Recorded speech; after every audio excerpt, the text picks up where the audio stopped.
साध संगत जी, प्रेम से कहना धन निरंकार जी। साध संगत जी, बड़ी कृपा सदगुरु माता जी की हम लोगों के ऊपर, जो इन्होंने अमोलक ज्ञान बख्शा है। साध संगत जी, विचारणी विषय यह है, संत लोग कहा करते हैं कि राम नाम रूपी धन ही अमोलक। आज इसी पर दासी विचार करेगी कि नाम रूपी धन अमोलक क्यों है। साध संगत जी, आज संसार में देखा जाता है कि दुनियावी तौर पर लोग धनवान उसी को मानते हैं जिसके पास धन संपदा आदि बहुत अधिक हो, या जो सब प्रकार की सुख सुविधाओं से संपन्न हो। परंतु आध्यात्मिक दृष्टि से ऐसा नहीं है। आध्यात्मिक दृष्टि से तो धनवान वही माना जाता है जिसके पास नाम रूपी धन दौलत हो, जिसके पास प्यार, नम्रता, करुणा, दया, सहनशीलता रूपी दैवी गुण हो।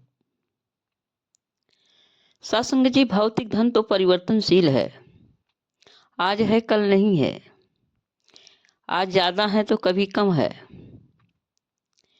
ये कहीं भी कभी भी जा सकता है, कोई भी इसे छीन सकता है, ये स्थिर नहीं है। जो स्थिर है ही नहीं, उससे यह अनुमान लगाना यह सदैव हमारे पास रहेगा, सदा हमारा साथ देगा, यह हमारी भूल नहीं है, यह हमारी मूर्खता नहीं है, तो और क्या है। हम अपनी आंखों से देखते हैं कि खुदा ना करे कहीं कोई अप्रिय घटना घट जाए, या कोई छूट ना जाए, कहीं पर कोई आपदा ना आ जाए। सत्संग जी, देखा जाता है कि भूकंप आते हैं, थोड़ी ही देर में बड़ी बड़ी इमारतें जो है खंडारों में बदल जाती हैं।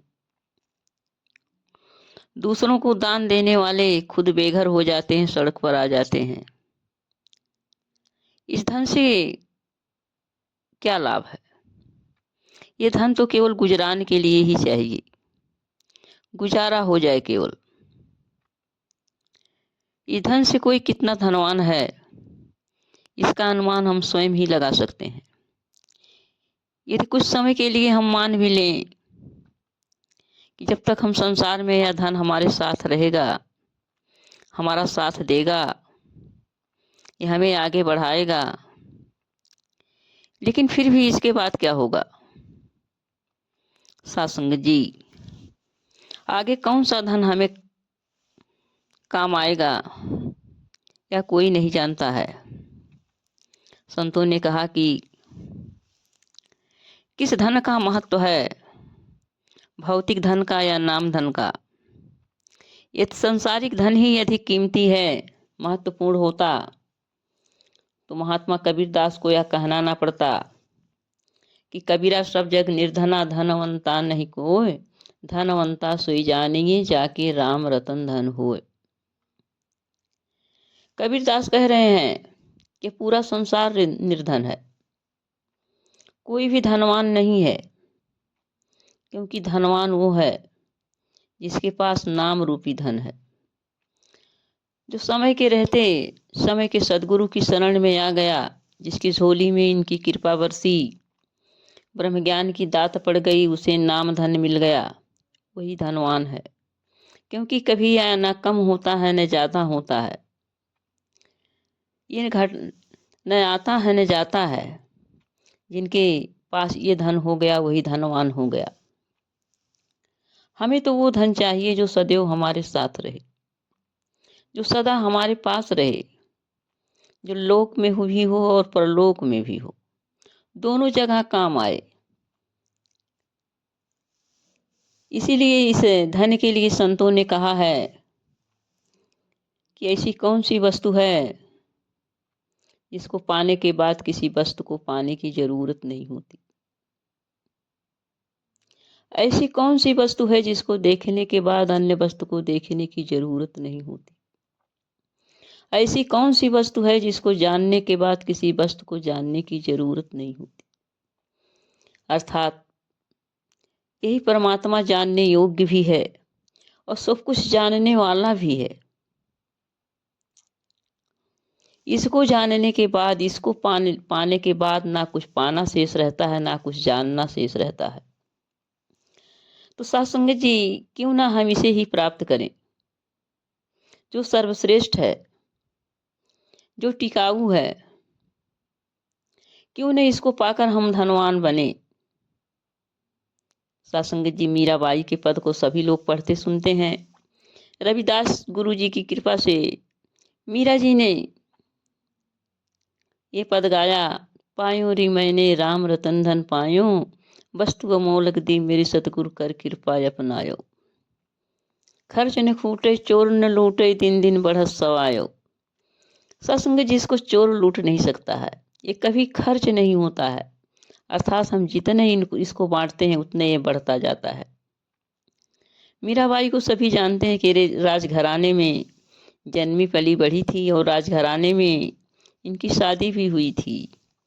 लेकिन गुरु रविदास जी की कृपा से जब वास्तविक धन मिल गया, नाम धन मिल गया, तो इनको सर्वस्व मिल गया और फिर ये राजघराने को त्याग करके इस नाम धन को पा करके नाचने गाने लगी। संतों ने कहा है, ज्ञान रतन का जतन कर, माटी कर संसार, आया कबीरा फिर गया फीका है संसार। यानी ज्ञान रतन जो है, ये ब्रह्म ज्ञान रूपी रतन जो है, इसी का हमें यत्न करना है। ये हमारे जीवन से जाने ना पाए, यह चला जाएगा तो साथ संगत जी हम मिट्टी के मिट्टी ही रह जाएंगे। साथ संगत जी, एक बार सुखदेव जी जब संपूर्ण ग्रंथों 4 वेद 6 शास्त्र का अध्ययन करके लौटे, तो उनके पिताजी ने पूछा कि भाई आपने सब कुछ प्राप्त कर लिया। तो उन्होंने कहा, हाँ पिताजी मैंने सब कुछ प्राप्त कर लिया, मुझसे कुछ बाकी नहीं है। कि पिताजी ने कहा, क्या वो भी प्राप्त कर लिया जिसको प्राप्त करने के बाद कुछ प्राप्त करना शेष नहीं रहता है, जिसको जानने के बाद कुछ जानना शेष नहीं रहता है। वो अवाक रह गए कि हमने ये तो नहीं प्राप्त किया है, ये कहाँ मिलता है। कि पिताजी ने कहा, जाओ जनकपुर में जाओ, राजा जनक के पास, वो तुम्हें इसका ज्ञान देंगे जिसको पाने के बाद कुछ पाया नहीं जा सकता है। उन्होंने कहा, वो तो एक राजा हैं, राजपाट चलाते हैं, क्षत्रिय हैं, मैं ब्राह्मण हूँ, मैं उनके पास ज्ञान लेने कैसे जाऊँ। उन्होंने कहा, जाओ उन्हीं के पास ही ज्ञान मिलेगा। साथ संगत जी, इन्होंने भी जब ये ज्ञान प्राप्त किया तब इनके समझ में आया कि 4 वेद 6 शास्त्र से कुछ होने वाला नहीं है। आइए साथ संगत जी, हम बड़े भाग्यशाली हैं, हमारे जीवन में ये नाम रूपी धन आया है। इसको हम यत्न करें कि हमारे जीवन से कभी ये जाने ना पाए। प्यार से कहना, धन निरंकार जी।